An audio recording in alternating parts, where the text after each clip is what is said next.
ఒక రాజుగారు ఉన్నారు. రాజుగారి దగ్గర ఆ యొక్క ఆస్థానంలో ఒక 1000 మంది పనిచేస్తూ ఉన్నారు. వీళ్ళు నా దగ్గర ఎప్పటి నుంచో రాజ్యం కోసం, నా కుటుంబం కోసం, నా కోసం వీళ్ళు ఎంతో కష్టపడుతున్నారు. వీళ్ళకి ఏదో ఒకటి చేయాలని చెప్పేసి ఆస్థానంలో ఉన్న వాళ్ళందరూ పనిచేసే వాళ్ళందరినీ కూడా ఒక గ్రౌండ్కి పిలిపించాడు.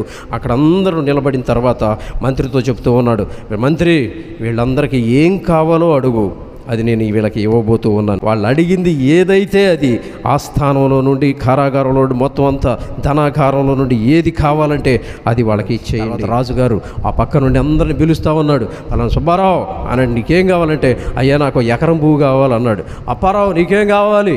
అయ్యా నాకు ఒక బంగారు చైను కావాలయ్యా అని అడిగాడు. ఇట్లా రకరకాలుగా అందరూ కోరుకుంటా ఉంటుంటే ఆఖరణ ఒకడు, ఎరా నీకేమీ వద్దా, నువ్వు ఎందుకు నిలబడలేదనంటే ఆయన ఒక్కటే, మీరు ఏదైనా అనుకోండి, నాకు ఇవన్నీ ఏమొద్దు, రాజుగారు ప్రతి వారం నా ఇంటికి రావాలన్నాడు, భోజనానికి రావాలన్నాడు. బుద్ధి ఉందా లేదా నీకు? రాజుగారేమో ఓ 10 ఎకరాలు, 50 ఎకరాలు, 100 ఎకరాలు కొనుక్కోకుండా, ఆ కోరుకోకుండా నువ్వు బ్రతకటానికి, నీ కుటుంబం బతకటానికి, వీటన్నిటిని సంపాదించుకోవటానికి, నువ్వు వీటిని సంపాదించుకోకుండా నువ్వేంట్రా పిచ్చోడవా మంచోడవా, ఏం అడుగుతున్నావు నువ్వు అని అన్నాడు. నాకు ఏమీ వద్దయ్యా, నాకు రాజుగారు మా ఇంటికి వారం భోజనానికి వస్తే చాలు అని అన్నాడు. సరే ఇక రాజుగారు చూశాడు, ఒరే వీడి కోరిక విచిత్రంగానే ఉంది.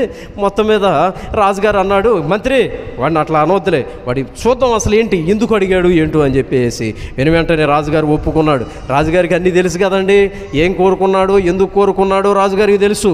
ఇక వారం రానే వచ్చింది, ఆదివారం. ఇక రాజుగారు రావాలి అని అంటే ఇల్లు బాగుండాలా వద్దా? ఇల్లు మొత్తం బాగు చేసేసారండి, బ్రహ్మాండంగా చేసేసారు. పెద్ద డైనింగ్ టేబుల్ వేసేసారు, పెద్ద ఇల్లు కట్టించేశారు. ఆడి ఇంటికి బ్రహ్మాండమైన సిమెంట్ రోడ్లు వేపించేశారు, మంచి లైట్లు, దేదీప్యమానంగా ఆడు ఒక పెద్ద విఐపి ఇల్లు అయిపోయింది. ఇక రాజుగారి భోజనానికి వచ్చాడు. వచ్చిన తర్వాత ఈడేం చేయాలో అర్థం కాని పరిస్థితుల్లో వెంటనే అదే వారంలోనే వాడి ఇంటికి విస్తారమైన ధాన్యం, రాజుగారు ఏమేం తింటాడో అన్ని పలహారాలన్నీ ఆడి ఇంట్లో నింపేసి వారం రాజుగారికి పెట్టు, ఆయనతో పాటు కూడా కూర్చొని తిను అని అన్నాడు.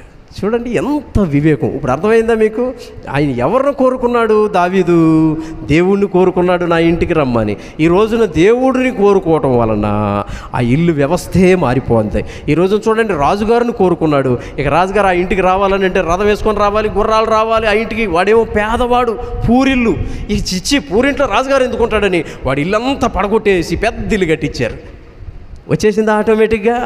రోడ్లు లేవు, అంతకుముందు రోడ్లు వేసేసారు. లైటింగ్ లేదు, ఫుల్ లైటింగ్ పెట్టేశారు. సెక్యూరిటీ లేదు, ఫుల్ సెక్యూరిటీ పెట్టేశారు.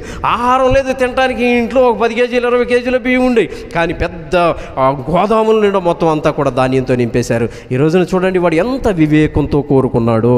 అంటే నువ్వు ఈ లోకంలో ఏ చిన్నగా కోరుకుంటున్నావేమో, కానీ ప్రభువునే నీ జీవితంలో కోరుకుంటే ప్రభువు నీ ఇంటికి రావటం వలన సమస్తము నీ ఇల్లు సమృద్ధితో నింపబడుతుంది. హల్లెలూయా, గట్టిగా చెప్పండి హల్లెలూయా.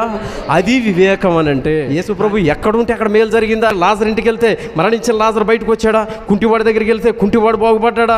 తర్వాత జక్కయ్య ఇంటికి వెళ్తే జక్కయ్య బాగుపడ్డా?